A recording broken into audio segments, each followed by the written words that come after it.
Excel is an electronic spreadsheet program that allows you to store, organize, and analyze your data.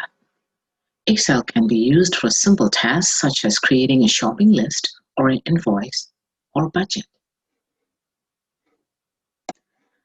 First, it will be useful to know some important keys on your keyboard. Remember, keyboards may look different on laptops. Your laptop keyboard may not have side number keypad like this at all. If that is the case, you must use the number keys on the top row. The first key I wanted to show is a tab key. We use tab key a lot in Excel as we fill the data across the row. This is a tab key. Another important key is the escape key on the top left of your keyboard. If you make a mistake, if you enter something and if you do not want to finish entering the data, you can hit the escape button to get out. Another important key is this key with the plus sign and equal sign together. We use equal sign a lot in Excel since every formula in Excel begins with the equal sign. On the right side, we have the number keypad.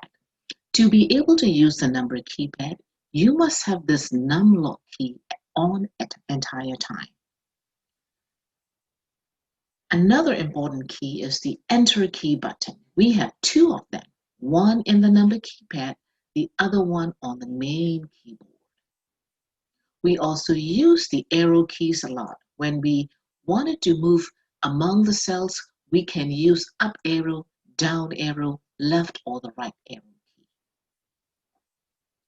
We may also use the home and the end button together with the control button to be able to move the beginning of the cell data and end of the cell data. Last but not least, we have the function key on the top. Among the function keys, we will use the F4 function keys. So when we set F4, we are not talking about the letter F and number 4, we are talking about this F4 function key when we get to the formulas. This training is brought to you by the Electronic Services Division of the Akron Summit County Public Library. Thank you for watching.